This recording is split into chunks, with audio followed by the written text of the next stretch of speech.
অনেকদিন থেকে আমার একটা পাহাড় কেনার শখ, কিন্তু পাহাড় কে বিক্রি করে তা জানি না। যদি তার দেখা পেতাম, দামের জন্য আটকাতো না। আমার নিজস্ব একটা নদী আছে, সেটা দিয়ে দিতাম পাহাড়টার বদলে। খেয়ে না জানে পাহাড়ের চেয়ে নদীর দামই বেশি। পাহাড় স্থানু, নদী বহমান। তবুও আমি নদীর বদলে পাহাড়টাই কিনতাম, কারণ আমি ঠকতে চাই।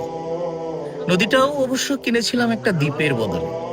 ছেলেবেলায় আমার বেশ ছোট্টখাট্ট ছিমছাম একটা দ্বীপ ছিল, সেখানে অসংখ্য প্রজাপতি।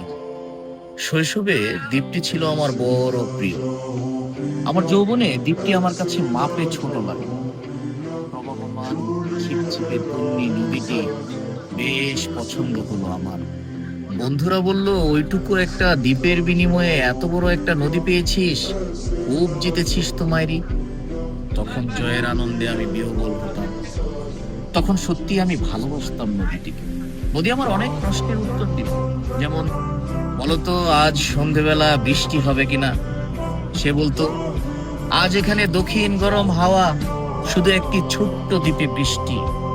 সে কি প্রবল বৃষ্টি, যেন একটা উৎসব।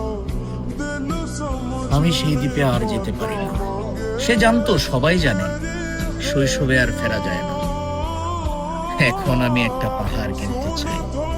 সেই পাহাড়ের পায়ের কাছে থাকবে গহন অরণ্য। আমি সেই অরণ্য পার হয়ে যাব। তারপর শুধু রুক্ষ কঠিন পাহাড়, একেবারে চূড়ায়, মাথার খুব কাছে আকাশ, নিচে বিপুলা পৃথিবী, চরাচরের তীব্র নির্জনতা। আমার কণ্ঠস্বর সেখানে কেউ শুনতে পাবে না। আমি ঈশ্বর মানি না তিনি আমার মাথার কাছে ঝুঁকে দাঁড়াবেন না। আমি শুধু 10 দিককে উদ্দেশ্য করে বলবো, প্রত্যেক মানুষই অহংকারী। এখানে আমি একা। এখানে আমার কোনো অহংকার নেই।